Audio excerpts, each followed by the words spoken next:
चाकिरी सरीगला जवान डाक भी लिभिगला आउ एबे पहुंची बयसर अपराह्न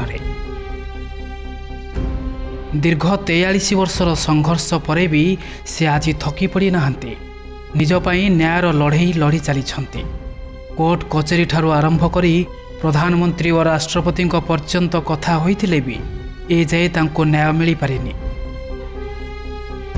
बिना अपराध रे तांको चाकरी निवृत्त करा जायछि फलरे प्रतिदिन दुखरे कटुछि तांको परिवार।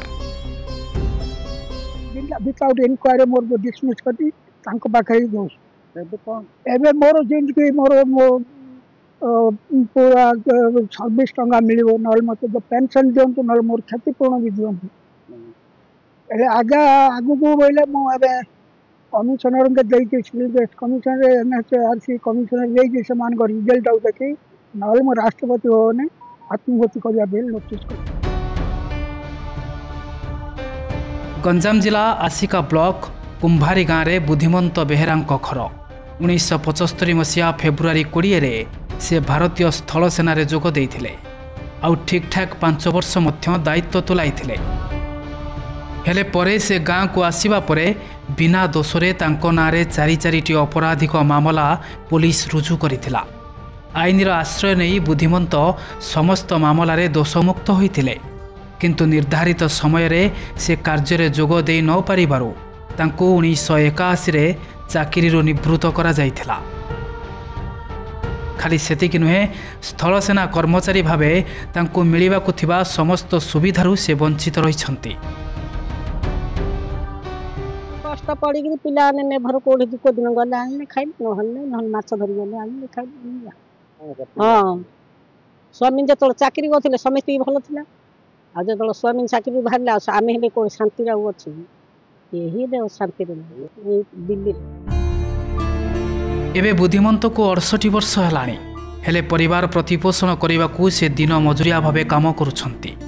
काम करने को देहरे आउ बड़ नाही दिने खटी गुजुराण मेंटाउथिले आउ दिने उपवास रहिबाकू पड़ुछि।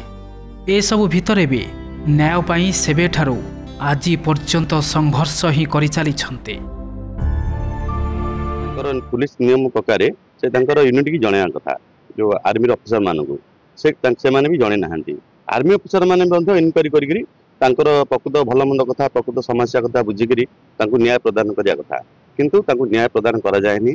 वास्तविक कथा जहाँ आपण आगे प्रकाश करते वास्तव और अत्यंत दुखदायक कथा गोटे गणतंत्र राष्ट्र रे गोटे स्थल सेना कर्मचारी एभली कथा को आम प्रकृत हृदय सहित विनम्र सहित ग्रहण करा दरकार। केंद्र सरकार राज्य सरकार समस्त पदाधिकारी परिवार को न्याय प्रदान करी जो बकाया अर्थ अच्छी जो पेंशन अच्छी समस्त पेंशन कथा को हृदयता सहित गंभीरतार सहित विचार करी स्थैथान करिवार व्यवस्था करिवार आवश्यकता।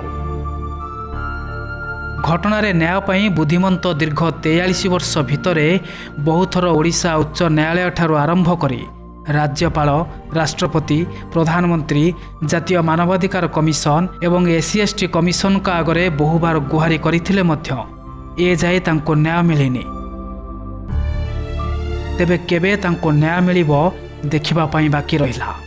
आस्कारु मनोज मुनि को रिपोर्ट OTV।